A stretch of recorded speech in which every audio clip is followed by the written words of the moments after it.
Hi guys, my name is Faith. I am an AI futurist and career designer, and I want to talk about how AI is going to impact the way that we think about ourselves and what we do. So, one thing I've mentioned often in my content is that AI is going to philosophically change the way that we see ourselves and what it means to be human. A lot of people are concerned that AI is going to displace them, meaning it's going to take away jobs, it's going to create some disruption in the social caste system. Refer to my previous videos where I talk about that. And so, because of this disruption, there's going to be so much change, and people are resistant to change. But what I want to position to you guys today is that perhaps there's more room for opportunity than you're thinking, and that with the rise of technology, we're actually going to see more of a emphasis on what it means to be human. But let me explain, because I drew this out. I bought this little board for, I want to say, $14, and I'm making use of my $14. Okay, thank you, Target. Okay, so humans being versus humans doing. Humans doing is where we are right now. So if you see, I made this in almost a cycle. It's because it's really a circle. This is you in the middle. Say hi to you. Wave hello. This is you in the middle. And so what's happening is this is like the natural progression of things. So it's cyclical. This says, how much can I do and what can I do? I would say, to best explain this, we are right here. If this is a circle, this is humans doing, the questions we ask when we do things, versus the questions we kind of ask when we're in the middle of being, meaning we're focused on our current state, and that's always in flux. When you are a person doing, you're asking, what can I do? And then you're asking, as time goes on, how much can I do? And I want to say that we're kind of in this section right here. The reason why is because I'm noticing a lot of executives are heavily focused on understanding how to increase productivity. They want to know how to get their workers to do more, to be more, to produce more, to make more money. And you'll see a lot of tech executives talk about exponential growth. They're focused on guaranteeing profits for their shareholders year over year, and they have to increase over time. So there's going to be a point where if we keep focusing on this side over here, which is like, hey, like, what can I do? What can I do? How can I make more money? How much can I do? How much more productive can I be? We're going to hit a wall. And this is the wall. The wall is an existential threat. You see how the arrows are pointing at the individual in the middle? The existential threat is acting on us. Now, I don't know what that existential threat is going to be. So let's start there. I have no idea what the existential threat is. Some climate scientists are saying that the existential threat that's going to act on humanity is going to be, some sort of global cataclysmic event, an asteroid, a global warming, a major storm, whatever. But the point is, an existential threat is the only thing that can really disrupt this cycle and cause us to restart all over again. So as you see, these arrows are acting on humanity. And at that point, we're going to go back to the original state. The original state, which is humans being. Now, this is extremely important, right? Because if we're talking about how AI is going to change things, we have to be honest about the current state of affairs. Like, we have to acknowledge that a lot of people feel like they're just a number. They feel like what they want doesn't matter anymore. How they feel doesn't matter. You'll see a lot of like manosphere red pill kind of content that goes viral, pushing men to care more about making money than they care about ethics, that they care about their feelings. We're seeing a lot of people right now trying to shove down their natural human impulse and desire for family and relationships because we feel so disconnected. So when you have this existential crisis right here, it's going to force us to get back to the basics. Humanity is going to begin to ask themselves, who am I? Who am I? Now, the AI is going to be interesting because I think when we get AI to start doing more of like the knowledge work and redundant tasks, repetitive tasks, it's automatically going to start to shift the way that we see ourselves. Because think about it. If you've invested your time in getting like 3 or 4 different degrees, you're highly intelligent, highly capable, but then some tech genius creates an AI and a bunch of agentic AI take over and begin to produce more of the knowledge work. It's not to say that your job won't be necessary, but you'll have to kind of divest from the idea that you are some educated professor or da da da da da da. Like you won't be able to make that your identity anymore. Your identity is not what you do because the AI can do it too. To an extent, right? To an extent, like highly specialized expertise, that's not going away. It really won't, but we'll always have experts. We'll always have subject matter specialists. But the idea is that you'll be almost forced to see yourself differently, you know? And so you'll start asking questions like, who am I? Humanity, you know, should something cataclysmic happen, was going to start saying, let's get back to the basics. What does it mean to be human? I mean, the AI is talking back. We talking AI talking back to us now. AI has their own theories, their own perspective about humanity and what's going on. And so I think we're not at the point of general artificial intelligence yet, but I think just narrow AI is showing signs that like it's going to develop, AI is going to develop the capacity to not just think and reason, but also have its own judgments about what we're doing and how effective we are as people. And so I think it's going to throw people into a bit of a psychosis. It's already started, but it's going to get worse. And people are going to start saying, okay, wait, if the AI is convincing me this is right, the AI has a point. Is it right? Like, is it making an accurate judgment of my reality? So then you're going to start to say, well, what do I know? If the AI is telling you this is that and the third, it's going to make you think about what is true. That's why I say here, how do I feel? Your feelings are going to matter. What you feel to be real and what you feel to be true is going to matter a lot more. So in this next phase of evolution, like I said, we're kind of right here. We're waiting for this major event to take place. And once it takes place that acts on humanity, we're going to start with the basics. This side over here. Who am I? What do I know? And how do I feel? And so if you'll notice, a lot of these things are starting to take shape. But sometimes it feels like we're fighting against the rising tide, right? I'm going to give you an example. So think about our current, you know, the American political realm. Right now, people don't seem to care what's true. They care about how they feel. And if you get the right candidate that tells you the right things, that makes you feel hope, that makes you feel like change is possible, you're going to vote for that guy. They're not caring about logic. They're not caring about policy. They care about how they feel. And if you get enough people who feel the same way together, they can be a force of nature. They can force the rest of the country to accommodate their whims and desires. The sheer force of their will is going to matter. So there was a time, if we were on this side, where it mattered. I'll just say this, consider this like disruption. This says disruption, y'all.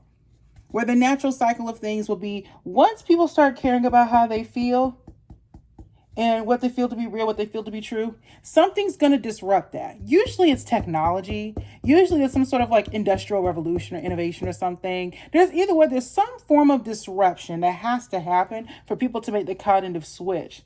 Now, in capitalistic societies, I would say the Industrial Revolution was our disruptive force, and maybe even global conflict, right? Because once America started getting a taste of power, they were like, we need more power. And I think after World War II, we were in a great position through the Marshall Plan and other means to give Europe a lot of money to set themselves back up. And that positioned us as leaders. So we were doing great back then, you know, greatest generation and all that. But the point is, there was something disruptive that had to happen to shift us from thinking about how we feel, what we feel to be real, what we feel to be true, mysticism, and shift us more into like a different kind of mindset. And so, yeah, I think for a time, this is just theoretical. For a time, you know, I would say pre-science. What's that? It's a book by Carl Sagan that talks about this, how he was worried. It's a philosopher. He was worried. Carl Sagan was worried that we would get to the point where we would go from what do I know to what do I feel? And he's almost articulating this concept where people were going to be so focused on how they feel that they would care about mysticism, and they would throw away their science books. They would attack experts and knowledge specialists because they cared more about how they felt. And yeah, I can dive more into that. Maybe we can do a book study on that because it's a really powerful philosophical book. But the point I'm trying to make is that I feel like something disruptive would have to happen to help us make the cognitive switch. What can I do? How can I perform? This is where we talk about performance metrics, and capitalism was really good with this. What can I do?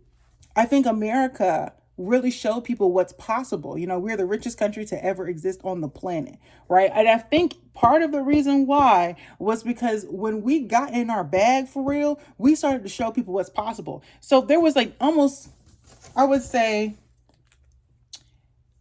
infinite number of things that people could do in a country like America. It was a great experiment. There's so many things that people could do to make money, so many things that people could do, so much freedom and liberty to make decisions autonomously. And I think that led to, well, how much can I do?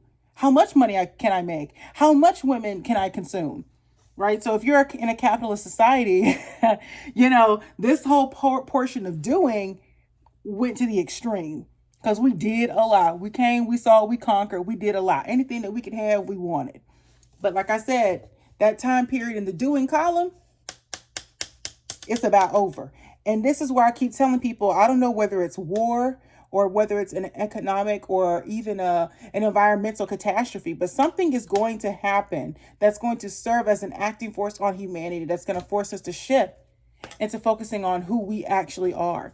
And so instead of being worried about this, because I know a lot of people are concerned, a lot of people are freaked out by this concept, and they're saying, okay, well, Faith, I hear what you're saying, and it sounds like you're saying that something drastic is about to happen. And the answer is yes, I do believe that. I do believe that, especially since we're talking about AI, I think the use cases are there. I think companies are trying to figure out how to use it, how to integrate it, but it's just not quite working. And that's because we lack necessity. What was that? What's that phrase? Necessity is the mother of invention.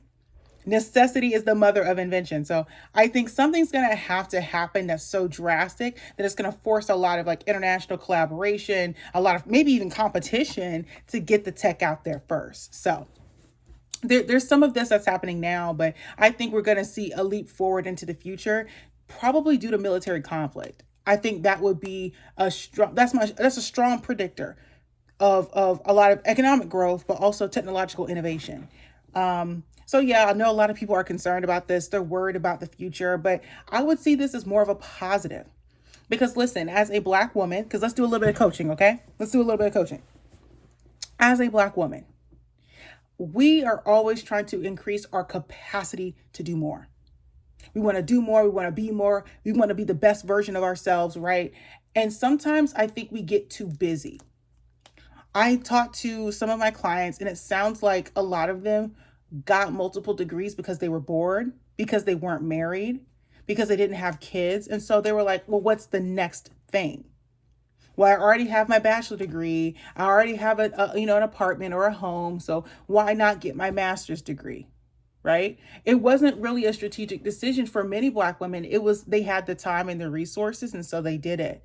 And so a lot of us, in some ways are trying to prove that we belong in society, that we deserve our place, that we worked hard to earn our homes, to earn the things that we have, to earn the luxury that we feel that we can afford, right? The clothes that we wear and the life that we live. And I think the problem with that is you get into the habit of doing so much, showing up, doing so much for other people that you forget you're a human being, not a human doing. As much as I love talking about being a high performance person and execution being critical in this AI time frame, right? Where the technology is growing and developing, being able to implement and execute on some of these pilots and use cases is extremely important. But philosophically, we're going to have to shift away from the idea that, oh, I need to do more, get another degree, get another certification, and I got to go back to school. Focus on becoming the kind of person that's agile, that is creative, that's innovative, that's a quick on your feet. You think deeply about things. You're a critical thinker. That's the kind of person you need to become. Adaptable, creative, introspective, likable, interesting. Because I really do believe this. I think if Black women can make the cognitive shift from doing to being, we are going to be better off. Not just emotionally, but also in terms of our resilience, we're going to be better off.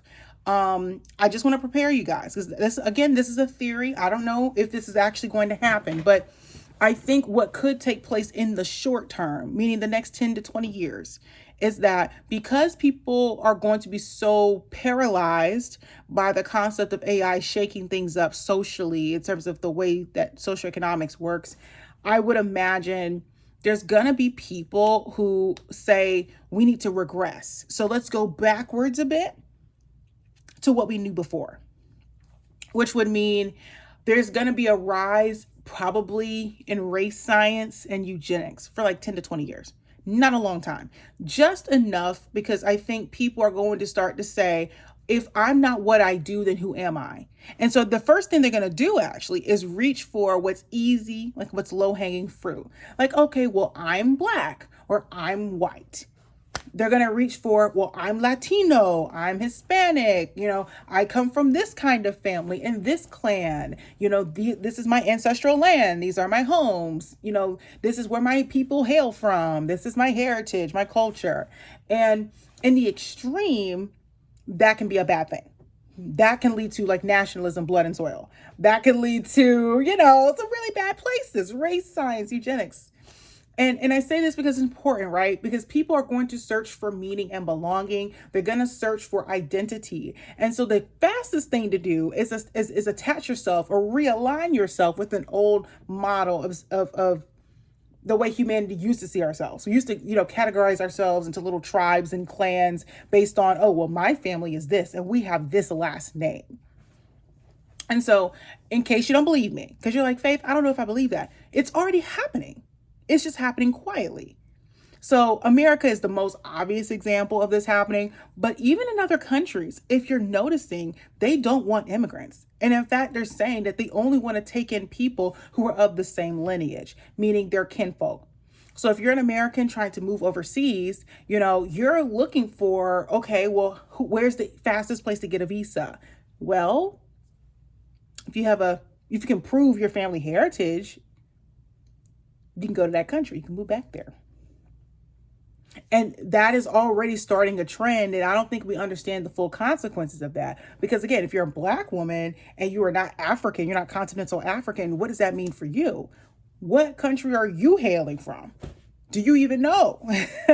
Like other people, other immigrants in different groups, they may be able to trace their lineage more directly to a specific country and even a specific land or tribe, clan, whatever. A certain like ethnicity. But if you are African American, descendant of chattel slaves, unfortunately, it's going to be harder for you to do that. And so this is why I want Black women to kind of see this coming. And instead of running to what's familiar, which is, oh, well, I'm African American and I'm descendant of enslaved peoples and that's what I have to cling to. Understand that like humans being versus humans doing, being, a state of being is not just, oh, this is my race, gender, whatever. Because as we've seen, identity politics doesn't do very much. Okay, it's not very helpful. When you think about being, think about the way that you live and the way that you take up space in this world, because that's gonna matter. So instead of saying, oh well, my degrees lead the way, my education and my credentials lead the way for me, I think that could be helpful. But it's more helpful to say, here's how I show up in the world. Here's how I can assemble people. Here's how I can inspire and coach and lead. Having a strong personal brand. So it's clear when you come into the room what you're about. And everything is alignment from the way that you dress, the way you talk, right? The way you show up in the world and engage with people. You have a confidence and assuredness of knowing who you are and the value you provide for people. And we don't have to quantify that value anymore. And I know that's a radical thing because many of us, if you're in the corporate world, we're so used to like having to quantify everything about ourselves so that a company will care. But things are changing. It's going to be a slow change, but things are definitely changing. So how you show up in the world, the way you communicate, all that's going to be super important. right? I have gotten opportunities and positions just because I was in the right place at the right time, saying the right things. It wasn't because I was more qualified, more intelligent, and more capable. Because in this job market, everybody's qualified, but not everyone is competitive because not everyone gets it, right? Not everyone gets what's actually happening, the shift that's occurring. So if you want to be coached on this topic, if you want to leverage this knowledge and this information so that you can better your own career and pivot in the right direction, click the link in my bio to book a call. It's going to be super, super important for you to get strategy on how to navigate this complex environment and position yourself for better opportunities, some of which don't even exist yet. Anyway, I hope you enjoyed this. It's a cute little snippet, much more to come. Talk to you guys soon.